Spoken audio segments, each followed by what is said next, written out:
Roger John Madden in Acoma, Mexico. I'm not really a shepherd. I'm wrapped up in a sheet to sit in the doorway here at 2:30 in the morning and have a smoke. But on my way to get my smoke, my brain started filling in the second major strength of living in Mexico, why it's better in Mexico, which is an intact society, not so pathetically ripped apart with one group pitted against another like in the U.S. Part of that is a happy circumstance of Mexico where there are not huge ethnic and racial divisions. I'll say some about how the Native Americans are being integrated in society much better. But you don't have black versus white, Latino versus white, etc. And as a result, there's a seamlessness of Mexican society. It's not people hating people.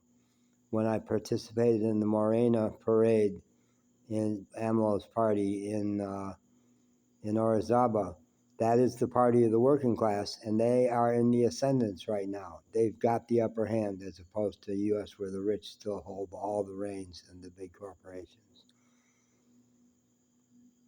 There is a division between the affluent and the less affluent. Most affluent people still have enough connection to their working class roots that they can interact with working class people very beautifully as Mexican to Mexican.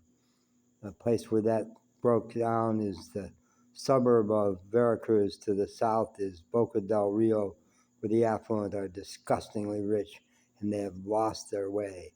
They've lost their anchor into traditional society, and they don't have the values and the consciousness and the beauty of real Mexican people. I found them disgusting. I honestly, they were off. Their shit doesn't stink, as far as they're concerned. Yeah, so that's an exception. And obviously the rich, there's rich all through Mexico, and they're clustered in certain places, but not. The society is not ripped apart. The society holds, is intact. Women and men are not pitted against each other. They just elected a woman president by 80%. It is intact, and it goes back a lot to family structure, and I'll talk about that in another tape, because the families hold. The extended families raising kids are so beautiful. It's not ripped apart by drugs. It's not ripped apart by the trans thing. Trans mostly not out. Gays in rural places not out, but in big cities very out and no problem overall. So it is a beautiful, beautiful society, and you don't have people threatening to kill each other's children because they support the other party for president. No, that has not happened here. It is not a violent society. The people are sweet. The people are sweet. They just wouldn't do that.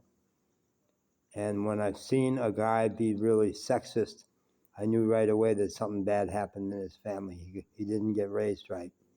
Not like a traditional Mexican where there's deep respect for the female. The whole macho thing of the past. Women are strong, strong, strong. There's a meme about you don't fuck with a Latina woman. She won't yell. She won't go all litigious on you and show her hatred of men, because it doesn't exist. The women love their men, whereas there's so much resentment of women towards the middle class, white, educated women in the U.S. So much resentment towards men that men are cowering in a corner in the U.S., and that's not true. That is not true in Mexico. Men are men, and they love being men, and their women like them that way. Okay, so intact society, a wonderful, beautiful, intact society. Blessed in Riviera Maya, everything's crazy. Everything's different in the Riviera Maya with all the money and all the tourists.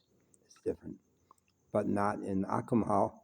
Little pueblo of Acamal is the real deal. It's the real Mexico.